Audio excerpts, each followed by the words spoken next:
Welcome to the Living Artist Podcast. I'm your host, Preston M. Smith.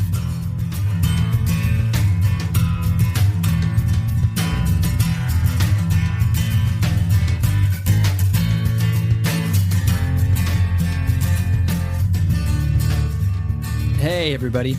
Welcome to the Living Artist Podcast. I'm Preston M. Smith, at PMS Artwork everywhere on internet land and socials.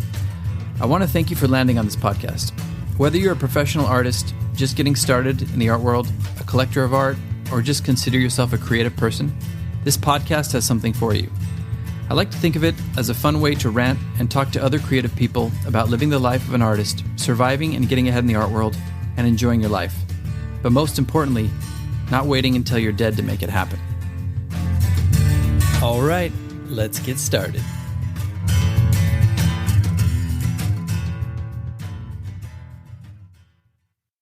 Hi everyone, my name is Ariel Cohen. I am an artist and child, adolescent, and family therapist in the San Fernando Valley of Los Angeles, and I'm tuning in with you today to talk about something that I find very important, and I think that the Living Artist podcast listeners are going to find interesting as well.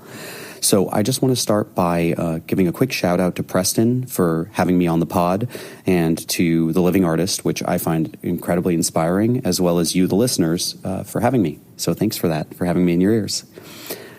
I want to start by talking about something that I recently found out that I didn't know.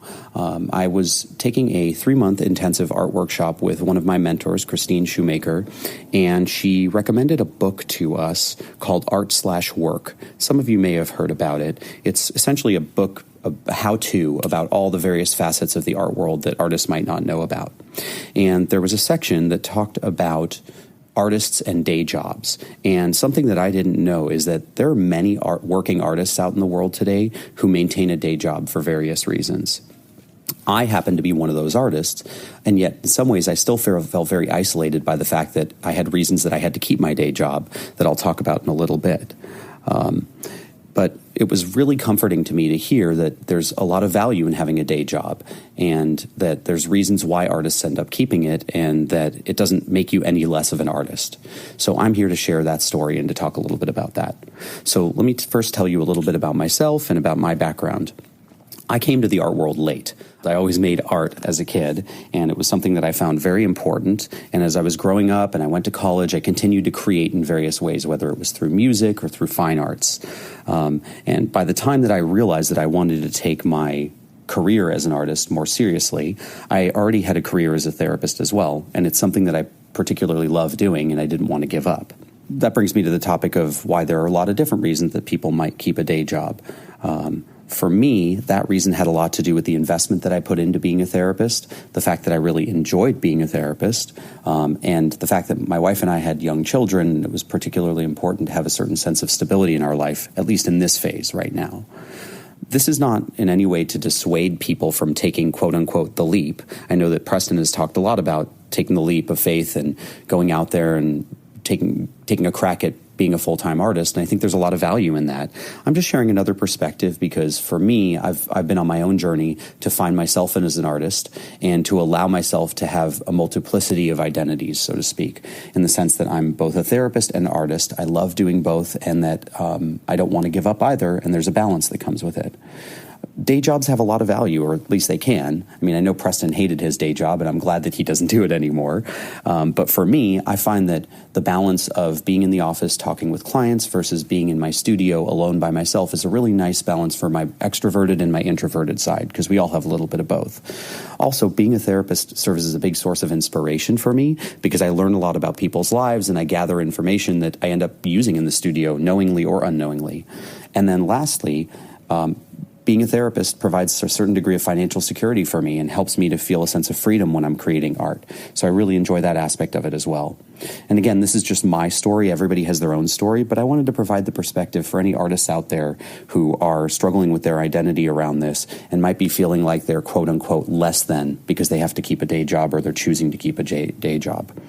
In other words, art matters, keep creating, and don't get psyched out. What you're doing is important. I appreciate it. There are people out there who appreciate it, and I'm sure I'm not the only one that's felt this way. So again, thanks for having me on. Thank you to Preston. Thank you to the podcast. Thank you to you listeners. If you liked what you heard and you want to find me, I'm on Instagram at Ariel Cohen _art. Or you can go to my website, which is www.arielcohenart.com. Thanks very much. Have a good one. That's what I've been saying all these years. Get a damn job, you hippie. And while you're at it, get a haircut and get off my lawn. Okay. Don't know where that came from. Thank you, Ariel. Yes, that was wonderful. Ariel Cohen is a great artist and a friend of mine up here in the Valley in Los Angeles. And we have been talking a bit and visiting studios and stuff like that together. And he reached out recently and said, hey, have you thought about doing a podcast episode about artists with day jobs? And I said, well, I've talked about it. And I don't ever really advocate people just jumping out of their day job and going into the art world because it's very difficult. I've always talked about doing it in a very calculated way, making sure you can do it, testing it, making sure you have money saved up. But I've never really devoted an entire episode to the subject. So I thought, hey, why don't we get Ariel's take on this? Why don't we get it directly from the horse's mouth? And I think Ariel did a great job articulating that. And it's a great point. Thank you so much for providing us with your perspective, Ariel. Not everybody wants to quit their job to be a full-time artist. Not everybody can quit their job and be a full-time artist. And in Ariel's case, they can be symbiotic and have a great relationship that feeds into each other. So I think that's a good perspective to have. I've talked to other artist friends and I've asked them, have you ever considered being a full-time artist? And some of them are like, no, I really don't want to live in uncertainty and feel like, I don't know where my next sale is coming from, or where if I'm going to be able to pay the rent, or if I've got kids, I need to make sure that they are taken care of. And that's completely understandable. And sometimes you have to sacrifice things to be a full-time artist, or postpone things or put things off, or, just give up certain outings or vacations, or, going out and spending time with friends. Sometimes it's a full-time job. It really takes up a lot of your time. So it's understandable. And I know there are a lot of artists who can do that and juggle that. And I plan on doing that and juggling that as well as like I do now and down the road as my wife and I expand. But, it is difficult. It presents another challenge. So it makes sense. And then there are other artists who are just like, I don't want to be a full-time artist because I feel like it'll take the joy out of creation. And I completely understand that. For me, I've been able to balance it out. It's something that I really enjoy doing. I've had to learn new skills and put on entrepreneurial hats and business hats, and that can take the fun out of being an artist. But if you learn to enjoy that part of it as well, and learn to enjoy taking charge of your career and being your own boss, it can be really rewarding. But I do want to give the caveat that in some cases, it can take some of the joy out of it. It's like when I played basketball, I played basketball and it was like my thing. And for a while, it was just me, pushing myself to be better and better. And then once, other people started to get involved and started to be like, pushing in certain ways, it took some of the joy out of playing basketball for me. And it can do that with art. So you have to be aware of that going into it. And you have to always be able to rediscover the joy of being in the studio and creating your art, and not, catering it towards the gallery or towards the audience, and keeping it true to yourself. And I think that's the way you maintain that balance of, first of all, learning to enjoy being a business person, learning to enjoy being an entrepreneur and doing the administrative work, and also having that really healthy balance of creating for yourself like you did maybe when you had the day job. But I digress. So we're saying there's a lot of reasons why people would want to not take the leap and not be a full-time artist. I completely understand it, and I think it's valid. And it brings me to another point that I was thinking about when I was listening to Ariel's audio, which is great. And I think it's something that I think artists really struggle with in general, and it is this feeling of imposter syndrome.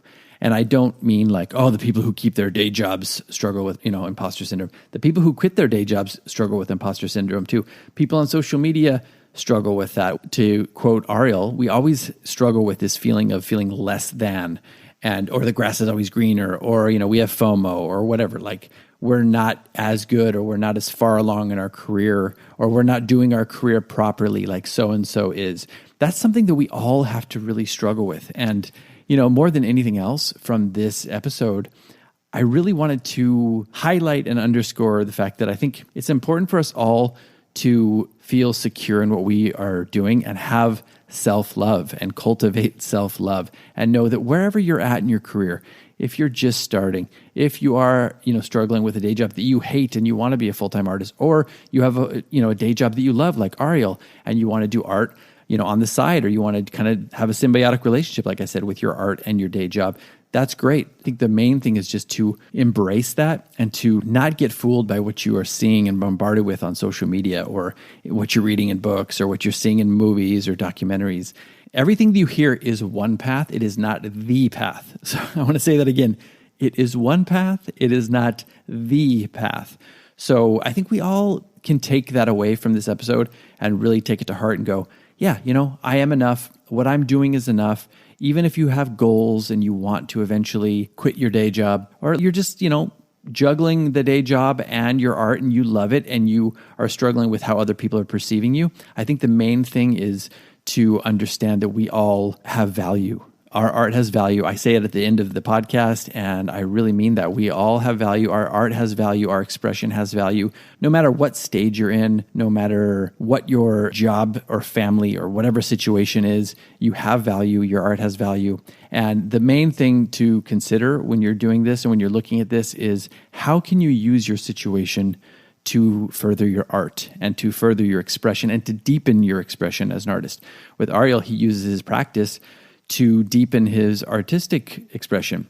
And for me, I have always used my struggle with the day job, or some of my past problems, or childhood problems, traumas, or whatever. I've always used that as a way to enhance my art and to feed into my art. And I've used the struggles of being a full-time artist and those fears and anxieties, and I've fed those into my art as well to enhance my art. So I think that's an important point to take away too, is that whatever you're going through, whatever stage you are, if you're honest with that stage, if you're honest with that in your expression as an artist, I think that is where the power lies. Because Ariel's right, and I'm right when I say this, there are other people out there who this will resonate with. Your path or your life struggles or your form of expression will resonate with a pretty hefty handful of people out there. I mean, there's a lot of people in the world. And I've always thought the more honest you can be with your experience, the more honest you can be with your feelings and your emotions, the more it will actually resonate with people, because people can feel that authenticity. So this is just a reminder, and I want to thank Ariel for having an episode about this, because I think it's important. It's just a reminder to embrace what you do and to be authentic with whatever you're doing, and to explore and cultivate self-love in whatever you're doing, and just know that wherever you're coming from, it matters, it's important, and as long as you're being authentic with it, other people will find some value in what you do as well. So whether you are an art weekend warrior, or an art career juggler, or a full-time artist, or you are an aspiring full-time artist who's about ready to take the leap, for those about to rock, I salute you. Thanks for listening to the podcast, everybody. Thanks again to Ariel Cohen. Check out his work, and we will see you on the next episode. All right, I'm out of here. For those about to rock, we salute you, yeah. For those about to rock, we salute you. I think I heard my voice.